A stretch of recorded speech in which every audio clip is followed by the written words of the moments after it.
Ju njohim me përmbledhjen javore të lajmeve. Kjo është Radio 7. Qeveria në Maqedoninë e Veriut merr kontrollin e 4 komunave. Kryeministri Istria Mickovski tha se qeveria do të emërojë ushtrues detyre në Gostivar, Vrapçisht, Qendër Zhudhe dhe Mavrov, Rostush, sapo të marrë njoftimin nga Komisioni Shtetëror i Zgjedhjeve për përfundimin e procesit zgjedhor. Absolutisht që këtë do ta bëjmë sipas ligjit. Që ta bëjmë këtë, duhet fillimisht të marrim njoftimin nga Komisioni Shtetëror i Zgjedhjeve, se zgjedhjet kanë përfunduar dhe se në ato 4 komuna zgjedhjet janë të pasuksesshme dhe më pas qeveria do të emërojë. Sa mes të tjerash kryeministri Mickovski.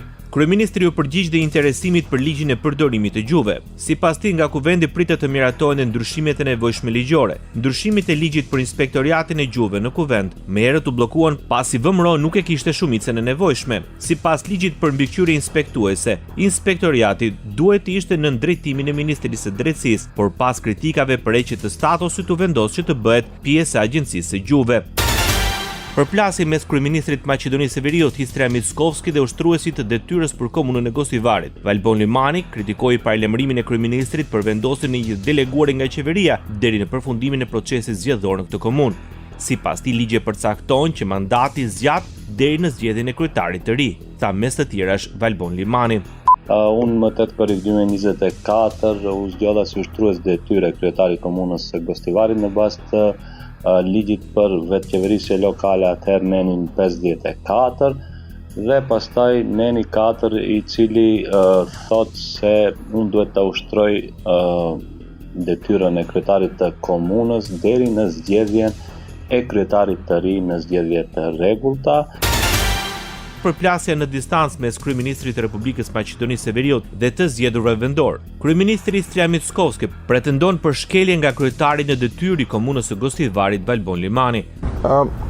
Ushtruesi detyrës si kryetari i Gostivarit nuk e di nëse gjithashtu ka ndarë me ju se ka miratuar në Këshill 2 plane të detajuara urbanistike pa mendim nga institucionet. Supozoj që nuk e ka thënë, është vepër penale. Duhet ta ndajë dhe atë në mediat përpara se të japë sugjerime. Ndaj, sa i përket kësaj teme, po e kemi hapur atë temë dhe logjike është se do të flasim me atë temë. Tema i logično je дека ќе zburuame në ta tema. Deklaroi Mickovski. Merët Valbon Limani paralajmëroi se do të kontestonte juridikisht vendimin e mundshëm të qeverisë për emërim të përfaqësuesit të qeverisë si kryetar të Gostivarit pas dështimit të zgjedhjeve në këtë komunë në 19 tetor për shkak të mungesës së kuorumit. Përplasjet mes kryetarit komunës Tetovës Bilal Kasami me anëtarët e kabinetit të kryeministrit Mickovski. Gjatë një paraqitje publike, ministri i Arsimit Vesna Janevska shfaqi pakënaqësi nga komunikimi në gjuhën shqipe i kryetarit të Tetovës Bilal Kasami me gazetarët e mediave në gjuhën shqipe.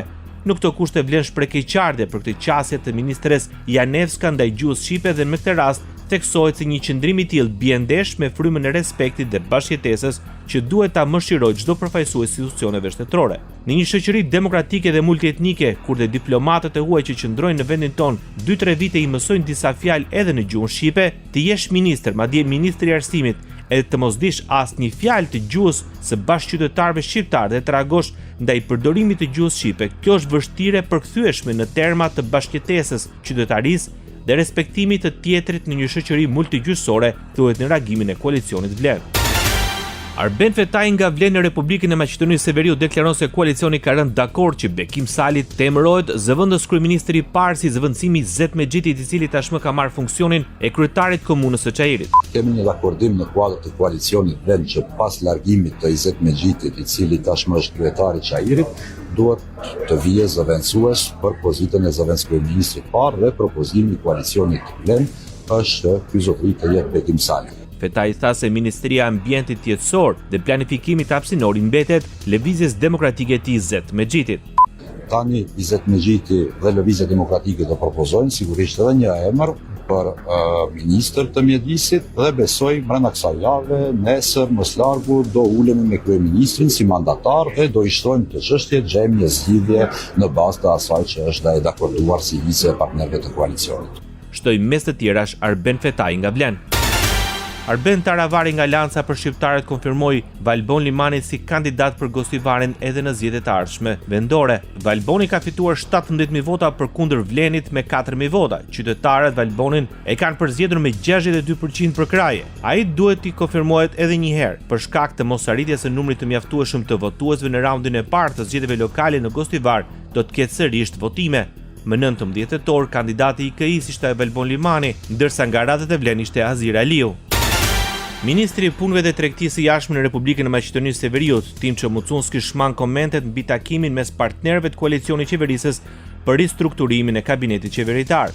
Mucunski tha se është i bindur në arritjen e një marrëveshje. Në lidhje me ndarjen e funksioneve të qeverisë, Mucunski kërkoi nga partnerët e koalicionit të marrin parasysh parimin për cilësi mbi sasinë. Јас сум убеден дека во следните денови ќе биде постигнат договор.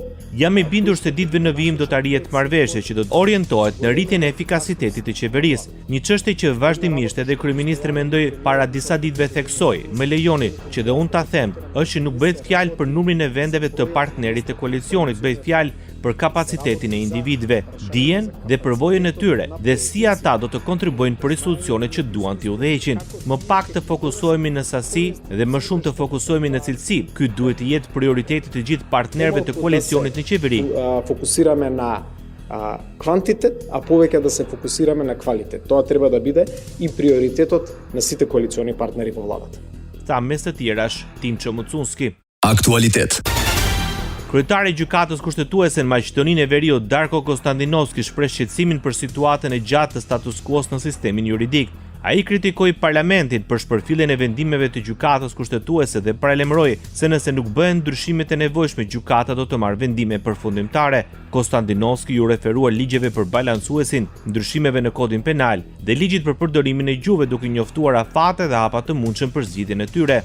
Lidhur me dy ligjet për të cilat Komisioni Evropian ka vërejtje konkretisht dhe lidhje me balancuesin, Konstantinovski informoi se është përgatitur një ligj i ri për vetë përfaqësim të drejtë dhe aktualisht po vlerësohet nga Komisioni Venecias.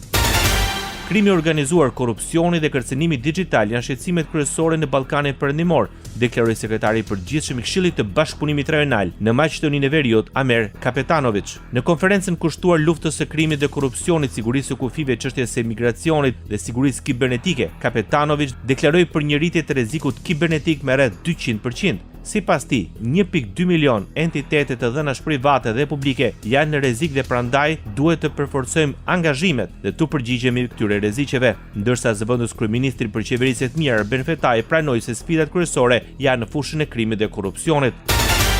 Republika e Maqedonisë së Veriut pezullon marrjen e fondeve nga instrumenti i Bashkimit Evropian IPA-IPARD. Ky vendim vjen pas zhvillimeve të fundit që lidhen me Agjencinë për Mbështetje Financiare të Bujqësisë dhe Zhvillimit Rural. Qëllimi është të sigurohet garanci se sistemi vendosur garanton lishmërinë dhe rregullsinë e pagesave nga IPARD dhe ekzistencën e masave efektive kundër mashtrimeve dhe korrupsionit, thuhet në njoftimin e Ministrisë së Financave.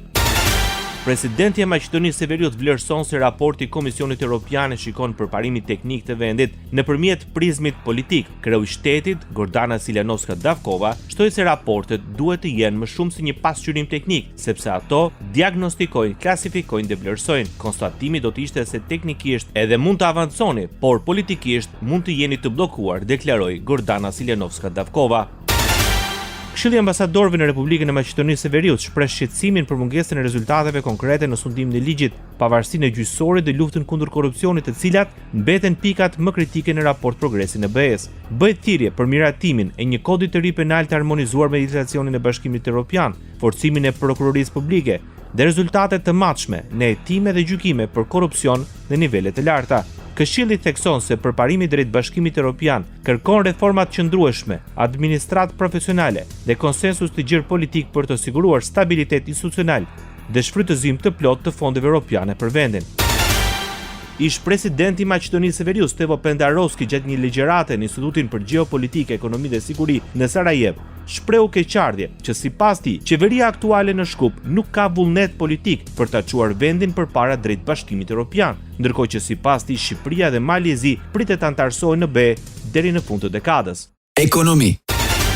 Kreu i Komisionit Rregullator të Energjisë në Republikën e Maqedonisë së Veriut, Marko Beslimovski, deklaroi se është duke kërkuar zgjidhje për 550 punonësit e filialit të kompanisë ruse Lukoil në Maqedoni, pasi giganti energjetik vendosi të shehë asetet e tij jashtë vendit pas sanksioneve ndaj naftës që vendosi presidenti amerikan. Kreu i Komisionit Rregullator të Energjisë, Beslimovski, apelon të jepet një mundësi Lukoil Maqedoni dhe se kompania mund të furnizohet me derivatet e naftës edhe nga vendet e tjera. Kam pasur një takim me përfaqësuesin e Lukoil në Maqedoni dhe ai do të marrë të gjitha masat që këta punonjës të mos mbeten pa punë, tha Beslimovski. Në Maqedoni Lukoil ka 40 pika karburanti dhe 10 depo. Në fund të tetorit, rezervat valutore të vitit 2025 në Republikën e Maqedonisë së Veriut kanë arritur në rreth 4.8 miliard euro. Në këtë mënyrë, shënojnë një rritje me rreth 120.5 milion euro. Të dhënat janë bërë publike nga Banka Popullore. Pjesa më e madhe e rezervave valutore janë të investuara në letra me vlerë në rreth 71.1%, pasuar nga ari monetar me 15.9% dhe valuta dhe depozitat me 13%. Nga viti i ardhshëm do të rritet paga minimale në Maqedoninë e Veriut. Ministri i Ekonomisë Besar Durmishi deklaroi se nga muaji mars paga do të rritet me rreth 30 euro. Aktualisht në vend paga minimale është rreth 400 euro neto në muaj. Nga lidhja e sindikatave, Maqedonisë së Veriut vazhdojnë të qëndrojnë në kërkesën për arritje në 500 euro pagë minimale në muaj. U formalizua bashkëpunimi midis Maqedonisë së Veriut dhe Bankës Europiane të Investimeve pas dekadave të pranisë dhe investimeve për 1.6 miliard euro në ekonominë dhe shoqërinë e Maqedonisë së Veriut, u nënshkrua marrëveshje me të cilën ky institucion bankar i Bashkimit Evropian u bë me seli në Maqedoni.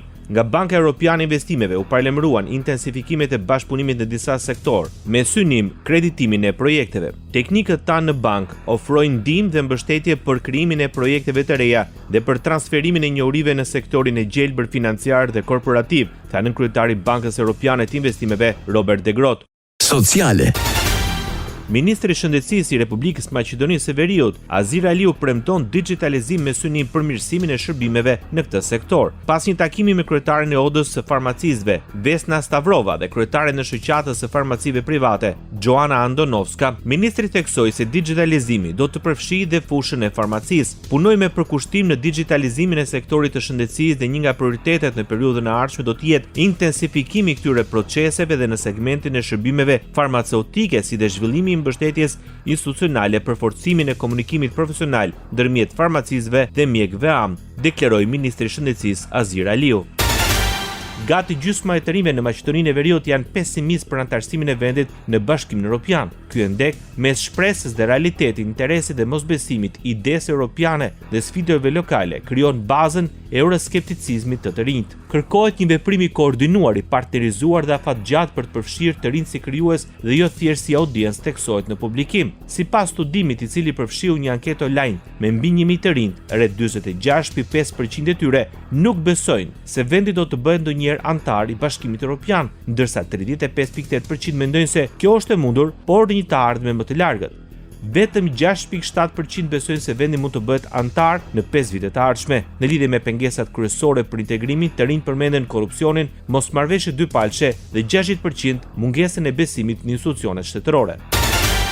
Në 15 nëntor, në Maqedoninë e Veriut hyn në fuqi detyrimi për vendosjen e gomave dimërore në automjete. Nëse nuk respektohen rregullat për përdorimin dhe mbajtjen e pajisjeve dimërore, paralajmërohet një gjop prej 45 eurosh. Sipas dispozitave ligjore dhe rregullores, parashikohet pajisje detyruese dimërore ose zinxhir dëbore që përputhen me madhësinë e rrotave lëvizëse. Nga Ministria e Punëve të Brendshme thonë se sipas rregullores për pajisjen e detyrueshme të automjeteve, përdorimi i gomave me thumba është i ndaluar. Ndoqet përmbledhjen javore të lajmeve. Kjo është Radio 7, zëri pozitiv i qytetit.